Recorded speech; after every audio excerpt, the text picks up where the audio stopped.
ফ্যাসিবাদকে তৈরি করবার জন্য আগামীতে নয়। আমার কথা হচ্ছে, কোনো রাজনৈতিকভাবে আমি কোনো দলের, আপনারা অনেকে জানেন আমার মা পাতি নেতা বাধা দেওয়ার ট্রাই করেছিল, বাপের নাম ভুলাই দিয়ে আসছি মাহফিলে এখন।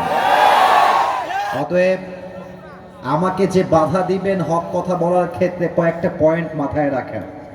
যে বাধা দিবেন, ওর বউ থাকলে বউ আর বাড়িতে থাকবে না, পালায় যাবে ওর বউকে রেখে, অথবা ওর বউ না থাকলে ওই শালা জীবনে বই খুঁজে পাবে না। আর একটা অপশন, যদি আপনি আমাকে বাধা দেন, আগামীকাল কোটি মানুষ আপনাকে অনলাইনে অবৈধ সন্তান, যদি বুকে আসেন বাধা দেওয়ার জন্য, যুবকরা আপনার পিঠের চামড়া একটাও বাকি রাখবে না। সর্বশেষ কথা, কেউ যদি আমাকে বাধা দেয়, এলাকার মধ্যে তার ঘর থেকে বের হওয়া হারাম হয়ে যাবে।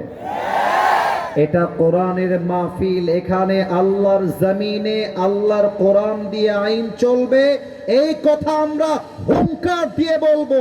যা সহ্য হবে না সে মুসলমান ঘরের সন্তান হতে পারে না। কথা কি ভেজাল আছে না ক্লিয়ার?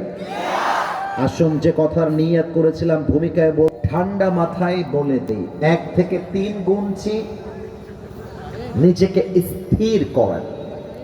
জাস্ট ঠিক বেচ হবে না, এটা অনুযায়ী আমলও করতে হবে। 1 নাম্বার কথা, আগে 1 থেকে 3 গুনি, তোমরা এখনো কথা বলছো। 1, এই না না সোনামণি, নতুন নতুন না, এরকম করো না তোমরা, না না দাঁড়াও, নেমে যাও। ওভাবে ভিডিও করে লাভ নাই, টিকটক করতে আমরা আসি নাই এখানে, আমরা তাফসীর শুনতে এসেছি, একটু সময় দাও। এভাবে লাফালাফি করো না তোমরা, কেউ কোথাও উঠে যেও না। এদিকে